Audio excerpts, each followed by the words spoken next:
بسم اللہ الرحمن الرحیم۔ صرف 5 منٹ کا مدرسہ قرآن و حدیث کی روشنی میں 11 جمادی الاولیٰ۔ نمبر 1، اسلامی تاریخ۔ غزوہ بدر۔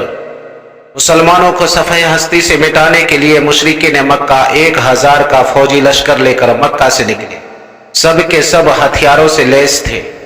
جب حضور صلی اللہ علیہ وسلم کو اطلاع ملی تو آپ صلی اللہ علیہ وسلم ان کے مقابلے کے لیے اپنے جانثار صحابہ کو لے کر مدینہ سے نکلے، جن کی تعداد 313 یا کچھ زائد تھی، جبکہ مسلمانوں کے پاس 70 اونٹ، 2 گھوڑے اور 8 تلواریں تھیں۔ یہ میدان بدر میں حق و باطل کی پہلی جنگ تھی۔ مشرکین نے پہلے ہی سے پانی کے چشموں پر قبضہ کر لیا تھا، جس کی وجہ سے مسلمانوں کو خشک ریگستان میں پڑاؤ ڈالنا پڑا، جہاں وضو اور غسل حتیٰ کہ پینے کے لیے بھی پانی موجود نہیں تھا۔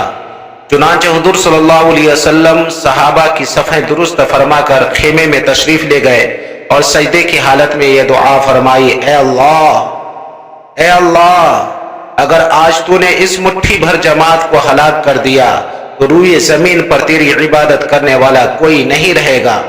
اللہ تعالیٰ نے اس دعا کی برکت سے بارش نازل فرمائی، جس سے تمام ضرورتیں پوری ہو گئیں۔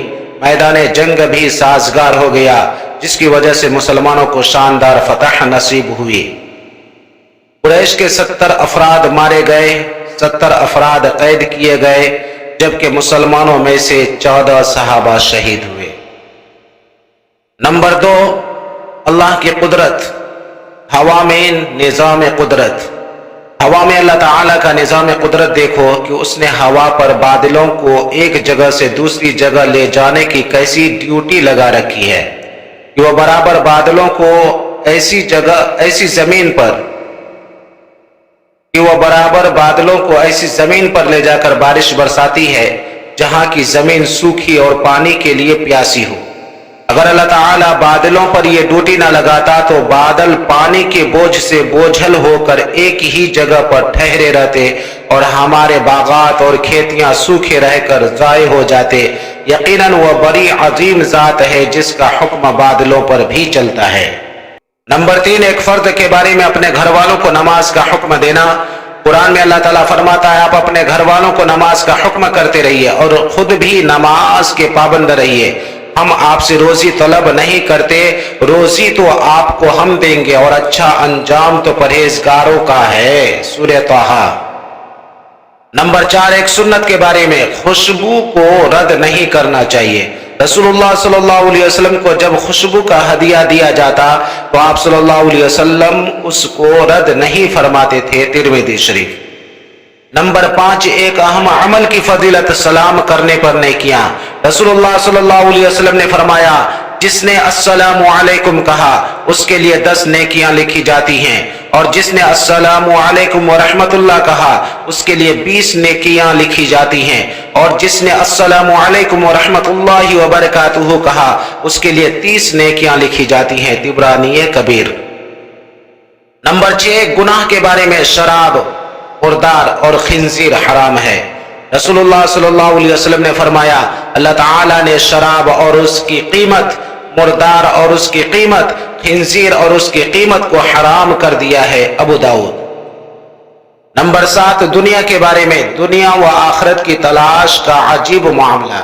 رسول اللہ صلی اللہ علیہ وسلم نے فرمایا، جب تو دیکھے کہ تجھے آخرت کی کسی چیز کی تلاش ہوتی ہے تو اس کا ملنا تیرے لیے آسان ہو جاتا ہے، اور جب تو دنیا کی کوئی چیز طلب کرنا چاہتا ہے تو اس کا ملنا تیرے لیے دشوار ہو جاتا ہے۔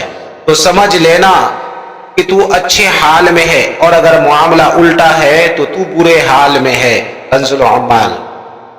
نمبر 8، آخرت کے بارے میں، اہل جنت کی نعمتیں۔ قرآن میں اللہ تعالیٰ فرماتا ہے، جو داہنے ہاتھ میں اعمال نامے دیے جانے والے ہیں وہ داہنے والے کتنے اچھے ہوں گے، وہ ان باغوں میں ہوں گے جن میں بغیر کانٹوں کی بیریاں ہوں گی، تہبتا کیلے لگے ہوئے ہوں گے، لمبا لمبا سایہ ہوگا، بہتا ہوا پانی ہوگا، اور کثرت سے میوے ہوں گے جو نہ کبھی ختم ہوں گے اور نہ ان پر پابندی لگائی جائے گی، اور وہاں اونچے اونچے فرش ہوں گے۔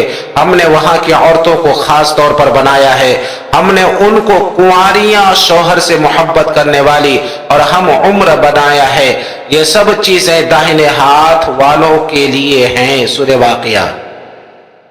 نمبر 9، طب نبوی سے علاج، آب زمزم کے فوائد۔ حضرت جابر بن عبداللہ رضی اللہ تعالیٰ عنہ کہتے ہیں کہ میں نے رسول اللہ صلی اللہ علیہ وسلم کو فرماتے ہوئے سنا، زمزم کا پانی جس نیت سے پیا جائے اس سے وہی فائدہ حاصل ہوتا ہے۔ ابن ماجہ۔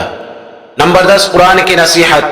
قرآن میں اللہ تعالیٰ فرماتا ہے، ایمان والو تم شیطان کے نقش قدم پر مت چلو، اور جو شیطان کے نقش قدم پر چلے گا تو شیطان بے حیائی اور بری باتوں کا حکم کرتا ہی ہے۔ سورہ نور۔